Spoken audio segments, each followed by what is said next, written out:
ሰላም ጤና ይስጥልን ተመልካቾቻችን ከአንከር ሚዲያ ዝግጅት ክፍል ያክብሮ ሰላምታችንን እናቀርባለን። በአማራ ክልል የአማራ ፋኖ ብሔራዊ ንቅናቄ በተለያዩ ቀጠናዎች የሚያደርገው የሉና ተጋድሎ ባለፉት 2 እና 3 ቀናት ተጠናክረው ቀጥሏል። በተለይ በጎጃም በርካታ አውደ ውጊያዎች መደረጋቸውንና በአገዛዙ ሰራዊት ላይ ከፍተኛ ኪሳራ ማድረስ መቻሉን ያገኘነው መረጃ ያመለክታል። የአማራ ፋኖ ብሔራዊ ንቅናቄ ሁለቱ እዞች የሸዋ ጠቅላይ ግዛት እዝና ያሳምነው ጽጌ እዝ በሸዋ የጀመሩትን እስከታች ድረስ የማዋሃድና የእርቅና ሰላማዊ መድረክ እንቅስቃሴ አጠናክረው ቀጥለውበታል። ሰሞኑን የሚታየው እንደዚሁ በየአካባቢው የሄዱ ንግግር እርቅ እየፈጸሙ ያሉበት ሁኔታ በዛ አካባቢ ትንሳኤ የመጣ እንዳለ የሚያሳይ ነው። በጎንደርም እንደዚሁ ሁሉን ጣጣ ጨርሰው አሁን ሙሉ በሙሉ የበላይ እዝ አመራሮችንና አጠቃላይ መዋቅሩን ይፋ የሚያደርጉበት ዋዜማ ላይ እንደሚገኙ ነው የሰማነው። ፋኖ በድርጅታዊ መዋቅርም በወታደራዊ እንቅስቃሴም በስልጠና በሁሉም ረገድ የተጠናከረና እድገት የሚታይበት እንቅስቃሴ ላይ እንዳለ ነው የሚታየው። በአንጻሩ አገዛዙ ከዕለት ወደ ዕለት እየኮሰመነ አገሪቱን ለማስተዳደር አገሪቱን ለማስቀጠል የሚያስችለውን አቅም እያሟጠጠ እየጨረሰ እንዳለ ነው የምናየው። ቀደም ሲል እንደጠቀስኩት በአላጌ በአሁን ሰዓት የወታደራዊ ቁስለኞች ማዕከል ከሆነ ሰንብቷል። ከቅርብ ጊዜ ወዲህ ማዕከሉን መሸከም ማስተናገድ ከሚችለው ታካሚዎች ቁጥር በላይ እንደሆነ ነው የሰማነው። ከዛው አካባቢ ከውስጥ ባገኘነው መረጃ በአሁን ሰዓት ቁስለኞች ሳይድኑና ሕክምና ላይ እያሉ አዳዲስ ቁስለኞች እንደ ጎርፍ እየመጡ በመሆኑ ለሌሎች ቦታ እንዲለቁ በሚል ሕክምናቸውን ሳይጨርሱ ከግቢው እንዲሰናበቱ እየተደረጉ ነው። ብዙዎቹ ሕክምናቸውን አልጨረሱም፣ ክትትል ያስፈልጋቸዋል። ነገር ግን እንዲለቁ ተደርገው በአሁን ሰዓት በየመንገዱ ዳር በልመና ላይ ሆነው ሕክምናችንን የምንጨርስበት ገንዘብ እርዱን እያሉ ኢትዮጵያውያንን እየጠየቁ ያለበት ሁኔታ ተፈጥሯል። ትልቅ ሰብአዊ ቀውስ እያየን እንገኛለን። ሁኔታውን በቅርበት የሚከታተሉ አንድ የአንከር ሚዲያ ምንጭ እንደገለጹልን ከሆነ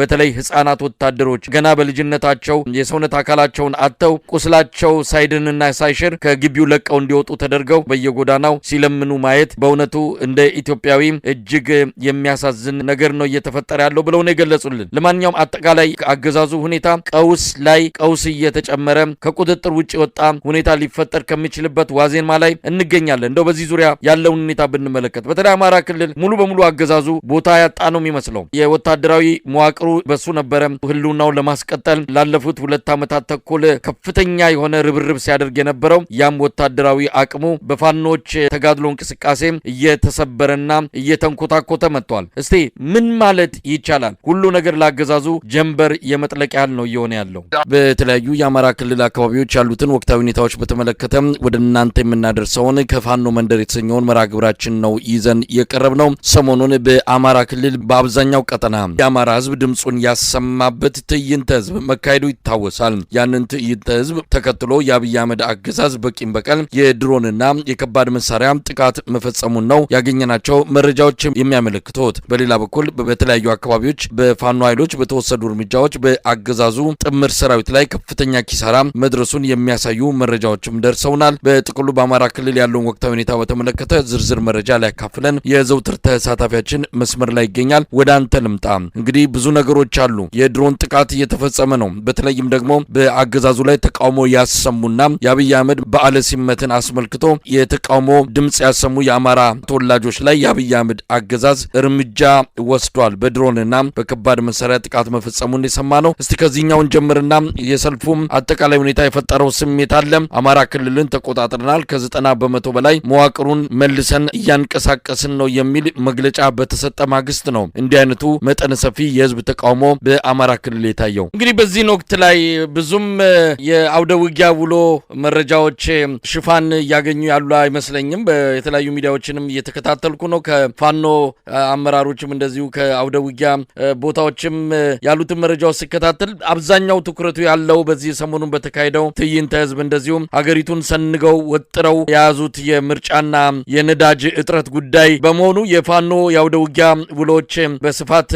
ጆሮ ተሰጥቷቸው እየተሰሙ እንዳልሆነ የተረዳሁትና አሁን አንተ ስትገልጸው አሁንም እንደቀጠለ የአማራ ህዝብ ዋጋ እየከፈለ ፋኖች የአገዛዙን ጥምር ሰራዊት አክርካሪ እየሰበሩ መሆናቸው ለአንድም ቀን ሳይዛነፍ እንደቀጠለ ነው ለመረዳት የቻልኩት። እንደው በአማራ ክልል አሁን እንደምናየው ምርጫ የመካሄዱ ነገር ያው ቀደም ሲልም እንደተገለጸው በአማራ ክልል የሚቻል አይደለም። አብይ አህመድ በታንክና በድሮን በታጠረ ሁኔታ ምርጫውን አካሂዳሉ ብሎ በደመነፍስና በጀብደኝነት ገብቶበታል። አሁን መረጃዎችን እንደምናየው በተለያዩ አካባቢዎች የምርጫ ጣቢያዎች ጥቃት እየደረሰባቸው ነው። የምርጫ ቁሳቁሶች እየተቃጠሉ እንዳለ እያየን ነው። ምርጫ ለማስፈጸም የሚሄዱ ሰዎች እየታገቱ እርምጃ እየተወሰደባቸው እንዳለም እየሰማን ነው። መጪው ጊዜ በጣም ወሳኝ ነው። የኦሮሚያ ክልልም አብዛኛው ቀጠና እንደዚሁ በሰላም እጦትና በአገዛዙና በኦሮሞ ነጻነት ሰራዊት መሃል በሚደረጉ ውጊያዎች ሰላም የደፈረሰበትና መንቀሳቀስ የማይቻልባቸው ሁኔታዎች እየተፈጠሩ እንዳለን የሰማነው። እስቲ ከዚህ ጋር እያይዘን እንየው። የነዳጅ እጥረቱ በራሱ የፈጠረው የጋለ የህዝብ የቁጣ ስሜት አለ። ምርጫ ላይ የተጀመረውና አገዛዙ አይኑን ጨፍኖ የገባበትም ሁኔታ አለ። ከአማራ ክልል ጉዳይ ጋር አያይዘን እንመልከተው። አሁን አንተና እኔ እየተነጋገርን የደረሰኝ መረጃ አለ። በአርማጭሆ ቀጠና የአገዛዙ ጦር ጭኖ ሲጓዝ የነበረ የመከላከያ ተሽከርካሪ በፋኖ አልሞ ተኳሾች በመመታቱ በመኪናው ላይ የነበሩ ከ50 በላይ የሚሆኑ የመከላከያ ሰራዊት አባላት ገደል ገብተው ሙሉ በሙሉ ማለቃቸውንና አንድም የመከላከያ ሰራዊት ያልተረፈ መሆኑን መረጃዎች ያመላክታሉ። አሁን አንተና እኔ እየተነጋገርን የደረሰኝ ዜና ነው። እንግዲህ በየቀኑ ውጊያ በሚደረግበት አካባቢ የመከላከያ ሰራዊት የአድማ ብተና የሚኒሻ ኃይል ያልቃል፣ ይቆስላል። በአገዛዙ መንግስት መያዝና በፋኖ መያዝ ልዩነቱ ሌላ ነው። ምናልባትም ቆስለው ፋኖዎች ቢያነሱኝ እስከሚሉ ድረስ የተደረሰበት ሁኔታ ነው ያለው። ምክንያቱም የፋኖ ኃይሎች ቁስለኛን ሊገላቸው የመጣውን የመከላከያ ሰራዊት ቁስለኛ አንስተው በደንብ አድርገው በባለሙያ አክመው እንዲጠግግ አድርገው ቁስሉ እንዲድን አድርገው ወደ ቤተሰቦቹ በሰላም እንዲሄድ እያደረጉት ነው። ነገር ግን አሁን አንተ የተናገርከው ነገር በአማራ ክልል አጠቃላይ ውጊያ በሚደረግባቸው አካባቢዎች ያሉ ሆስፒታሎች፣ ጤና ጣቢያዎች፣ ሪፈራል ሆስፒታሎች ሳይቀሩ በመከላከያ ሰራዊት በሚኒሻና በአድማ ብተና ቁስለኛ በመሞላቱ ምክንያት ነው። የግብርና ኮሌጅ የነበረውን ያላጌ የግብርና ማሰልጠኛ ተቋም ከዚህ በፊት በደርግ ጊዜ የህፃናት ማሳደጊያ የነበረውን በኢህአዴግ ጊዜ የግብርና ማሰልጠኛ ነበረ። አሁን ደግሞ የጦር ማገገሚያ ማዕከል አድርገው መሸከም ከሚችለው በላይ ቁስለኛ በመግባቱ ይሄም ያመለክተው እንግዲህ ጦር ኃይሎች በጣም ተሞልቷል ማለት ነው። ሌሎችም የሐረር የመከላከያ ሆስፒታል ሞልቷል ማለት ነው። እንዲሁም ውጊያ በሚደረግባቸው አካባቢዎች በአማራ ክልል ያሉ ሆስፒታሎች የሲቪል አገልግሎት የሚሰጡትን አቁመው በተለይ በጎጃም አካባቢ መረጃዎች እንደደረሱኝ በፍኖተ ሰላም፣ የቡሬ፣ የደብረ ማርቆስ፣ የደጀን እንዲሁም በደቡብ ጎንደር አካባቢ የደብረ ታቦር፣ የወረታ፣ የአዲስ ዘመን ሆስፒታሎች፣ የኮምቦልቻ፣ የደሴ ሆስፒታሎች አገልግሎት መስጠት አቁመው አብዛኛው አልጋ በመከላከያ ቁስለኛ በመሞላቱ ምክንያት ያ ስለሞላባቸው ነው ወደዚህ ወደ አላጌ ወታደራዊ ቁስለኞች ማገገሚያ ማዕከል ያመጧቸው። እንግዲህ ብልጽግና ወታደሩን እንደፈረስ እንደፈለገ ይጋልበውና በኋላ ሲያረጅ የጋሪ ፈረስ ሲያረጅ መጨረሻ ላይ አስፋልት ላይ ነው ወይም ሲቆስል አስፋልት ላይ ነው አውጥተው የሚጥሉት። ልክ እንደ ጋሪ ፈረስ ቁስለኛውን እንዲታከም አይፈልጉም። ቁስሉ እንዲደርቅ ካረጉ በኋላ ክትትል የሚያስፈልገው የፊዚዮቴራፒ ሌሎችንም አገልግሎቶች ማግኘት የሚገባው ቁስለኛ ለነሱ ዋጋ የከፈለው መከላከያ ሰራዊት አባል አውጥተው ጎዳና ላይ በመጣላቸው በዝዋይ፣ በሻሸመኔ እንዲሁም በአዋሳ በመቂ ከተሞች አካባቢ በእንጨት ከዘራ እየተንቀሳቀሱ ልመና የወጡ በርካታ ህፃናት ወታደሮች እድሜያቸው ለውትድርና ያልደረሰ ጫማቸውን በእግራቸው ተሸክመው መንቀሳቀስ የማይችሉ ወጣቶች ከቁስላቸው ሳይጠግጉና ሳያገግሙ አውጦ እየጣላቸው እንደሆነ ነው መረጃዎች የሚያመላክቱት።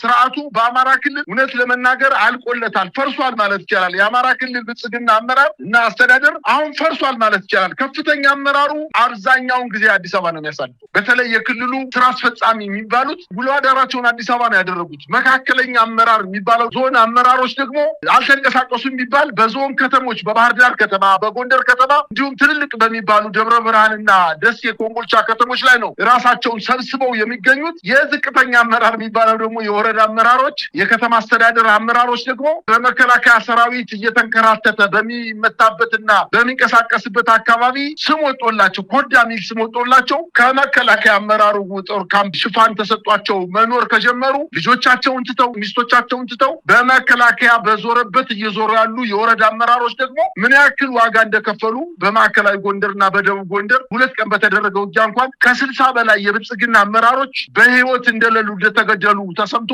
እነዚህን ያየ የሌላው ያልተያዙ ወረዳዎች አመራሮች ደግሞ ባህር ዳር ከተማ ላይ ከሚኒሻና ከአድማ ብተና ኃይል ጋር ድንኳን ተጥሎላቸው ስቴዲየም አካባቢ በሌላ በመከላከያ ሰራዊት አባላት ጥበቃ እየተደረገላቸው በክልል ከተማ ላይ። ስለዚህ የአማራ ክልል ላይ ምስልን ያስተዳደር ክልሉን አሁን እያስተዳደረ ነው ማለት አይቻልም። እውነት ለመናገር የሀገሪቱ ምክትል ጠቅላይ ሚኒስትር ነኝ የሚለው በባህር ዳር ከተማ ገብቶ በ2 እና በ3 ክፍለ ጦሮች ታጅቦ ከተማው ላይ ሰላም አለ ለማስባል እና በሚዲያም እየወጣ የአማራ ክልል ከመቼውም ጊዜ በላይ ሰላም ነው፣ ልማቱም እየተፋጠነ ነው። ክልሉ ሰላም ከሆነ ዛሬ ደብረ ወርቅ አካባቢ በተወለደበት ብቸና ሞጣ ከዚህ በፊት 2 ዓመትና 3 ዓመት ሲያደርገው እንደነበረው ብቸና ደብረ ወርቅ ደብረ ማርቆስ መሄድ ይችላል ወይ? አይችልም። እሱን ተወውና ከ3 እና ከ4 ወር በፊት እንደሚያደርገው ማርቆስ ከተማ ላይ በሄሊኮፕተር ፍኖተ ሰላም ላይ ከተማ ላይ በሄሊኮፕተር ታጅቦ ሄዶ የ1 ሰዓትና የ2 ሰዓት ስብሰባ ህብረተሰቡ ሰብስቦ መናገር የማይችልበት ደረጃ ላይ የተደረሰው የአማራ ክልል ምስለኔ አስተዳደር አሁን ባህር ዳር ከተማ ላይ 2 እና 3 ክፍለ ጦሮችን በግራና በቀኝ አሰማርቶ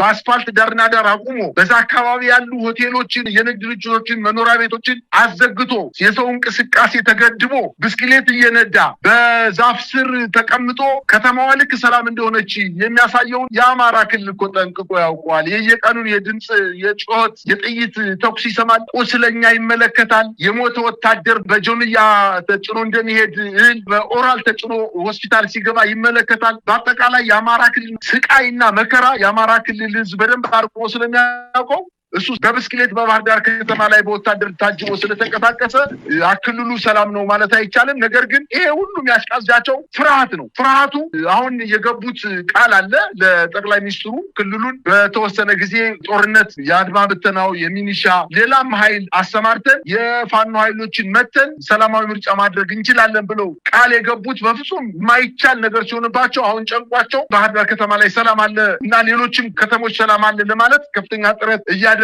ነው። እንግዲህ ምርጫው ሲመጣ በሂደት የምናየው ነገር ነው። የፋኖ ኃይሎች ደግሞ የምርጫ ቅስቀሳ የሚያደርጉ ኃይሎችን በተለያዩ አካባቢዎች ቃል በገቡት መሰረት ምንም አይነት የምርጫ ቅስቀሳ ቢደረግ ውርድ ከራሳችሁ ባሉት መሰረት ምርጫ ቁሳቁስ ይዘው ሲንቀሳቀሱ እያያዙ በጠራራ ፀሐይ እያያዙ ከደብረ ማርቆስ ከተለያዩ ከተሞች ላይ እያያዙ ወደ ጦር ካምፓቸው እየወሰዷቸው ይገኛሉ። አሁን በክልሉ በዚህ ምክንያት ከፍተኛ ፍርሃትና ስጋት ተፈጥሯል ማለት ይቻላል። ስለዚህ አገዛዙ በአማራ ክልል ሽንፈት የደረሰበት ተመልሶ ማገገም የማይችልበት ደረጃ ላይ እንደደረሰ ነው መረዳት የሚቻለው። መሳይ በጣም አስገራሚ ነው። እንግዲህ የተመስገን ጥሩነህ ባህር ዳርና ጎንደር መመላለስ በራሱ ምን ትርጉም ሊሰጠው እንደሚችል ምን ተብሎ ሊገለጽ እንደሚችል አይታወቅም።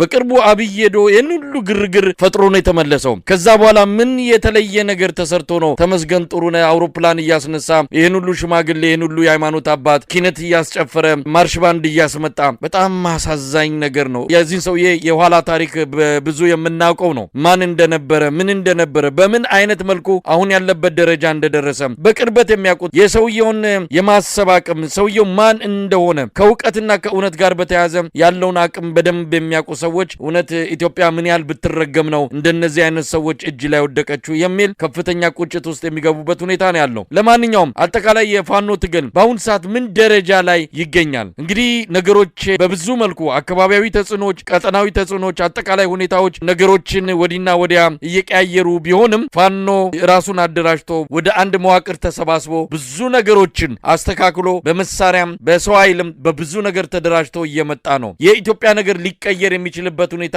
ሩቅ አይደለም። ነገር ግን የፋኖ ትግል በተለይ የአማራ ፋኖ ብሔራዊ ንቅናቄ ከተመሰረተ በኋላ ነገሮች ወዴት ሊያምሩ ይችላሉ? የአብይ አህመድ አገዛዝ ምንም ነገር እንዳልተፈጠረ አሁን በሚያደርገው እነ ተመስገን ጥሩነህን ቴሌቪዥን ላይ የጣደ ክልሉ ሰላም ነው በማስባል የሚገኝ ነገር እንደሌለ አውቆታል። ከዛ የተለየም ነገር እንደሌለ እንደማይመጣም ይልቅስ የአማራን ሕዝብ ወደ እርስ በርስ ጦርነት ለመክተት ሚሊሻዎችንና አድማ በታኞችን የጥይት ቀለብ እንዲሆኑ እያደረጋቸው ክልሉን በጦርነት ለማቆየት ካልሆነ በስተቀረ የአማራ ክልል ጉዳይ ያበቃለት ያለቀለት ጉዳይ ነው። የአማራ ሕዝብ ማንገቻዬ ተበጥሷል ብሏል። ከዚህ በኋላ ከብልጽግና ጋር ለአንድም ቀን ቢሆን አብሮ የሚሆንበት ጊዜም አክትሟል። ስለዚህ እንደው የፋኖ ትግል ምን እንጠብቃለን?